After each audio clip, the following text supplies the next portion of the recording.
Hello बच्चों, चलिए प्रश्न को पढ़ते हैं और समझते हैं। केंद्रीय हॉल में एक सभा की गई। प्रत्येक व्यक्ति अन्य से हाथ मिलाता है। यदि कुल 66 हाथ मिलाए गए तो सभा में कुल व्यक्तियों की संख्या ज्ञात कीजिए। तो यहाँ पर हमें सभा में कुल व्यक्तियों की संख्या ज्ञात करना है।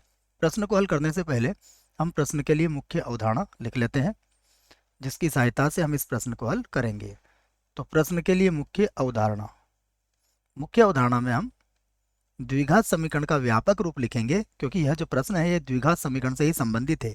द्विघात समीकरण का व्यापक रूप होता है ए एक्स का वर्ग प्लस बी एक्स प्लस सी बराबर जीरो, जहाँ ए जीरो के बराबर नहीं होगा। तो ये द्विघात समीकरण का व्यापक रूप है।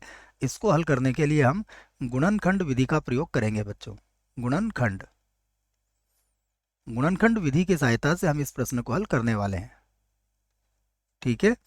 अन्य विधियां भी होती है इसे हल करने के लिए, जैसे द्विघाती सूत्र की सहायता से भी हम इसको हल कर सकते हैं और पूर्ण वर्ग बना के भी इसको हल किया जा सकता है, परंतु हम यहाँ पर इसको इसको गुणनखंड विधि से ही हल करेंगे। अब यहाँ से इसको हल करते हैं तो देखिए हमें क्या कहा गया है, कुल व्यक्तियों की संख्या ज्ञात कीजिए। तो हम लिख लेते हैं इसी बात को कि माना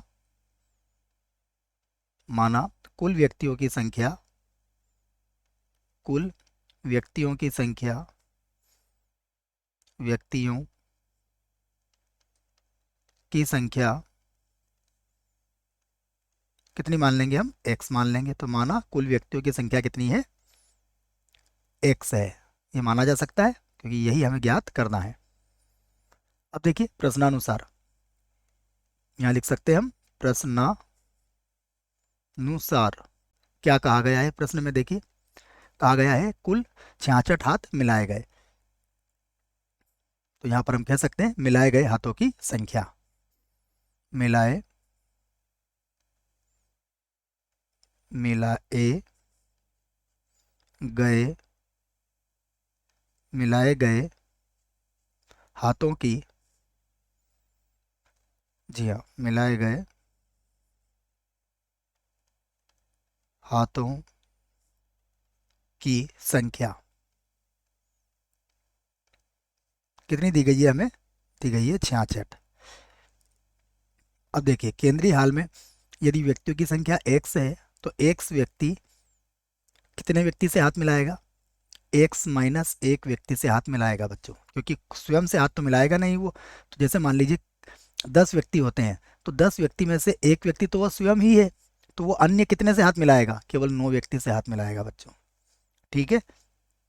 परंतु एक और समस्या है कि यदि ए व्यक्ति ने किससे हाथ मिला लिया, बी से, तो फिर बी पुनः ए से हाथ थोड़े मिलाने नहीं आएगा बच्चों। इसका अर्थ ये हुआ कि हमें इसको 2 से भाग भी लगाना पड़ेगा।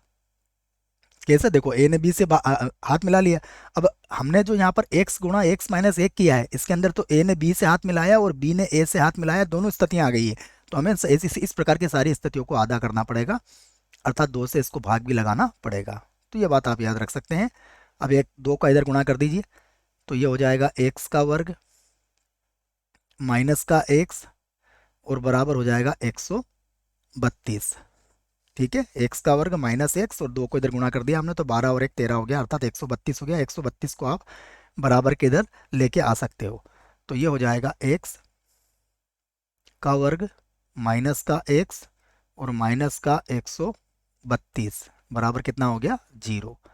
अब आप इसके गुणनखंड कर लीजिए, तो ये हो जाएगा माइनस का 12x और प्लस का 11x माइनस 132 बराबर 0।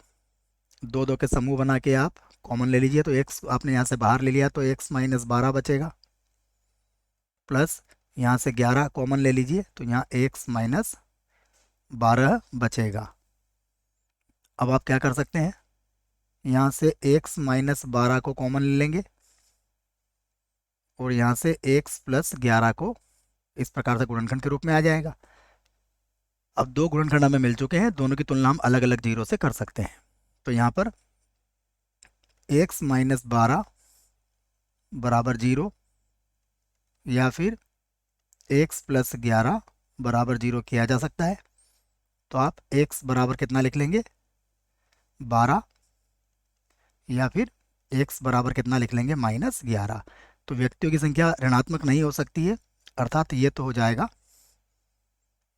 अमान्य, और x बराबर 12 हमारा उत्तर आ जाएगा। हम चाहे तो उत्तर को इस प्रकार लिख सकते हैं, अतः व्यक्तियों की संख्या व्यक्तियों अतः व्यक्तियों की संख्या 12 है। ये हमारे प्रश्न का क्या है बच्चों, उत्तर है। आशा करता हूँ प्रश्न का उत्तर समझ में आया होगा। धन्यवाद।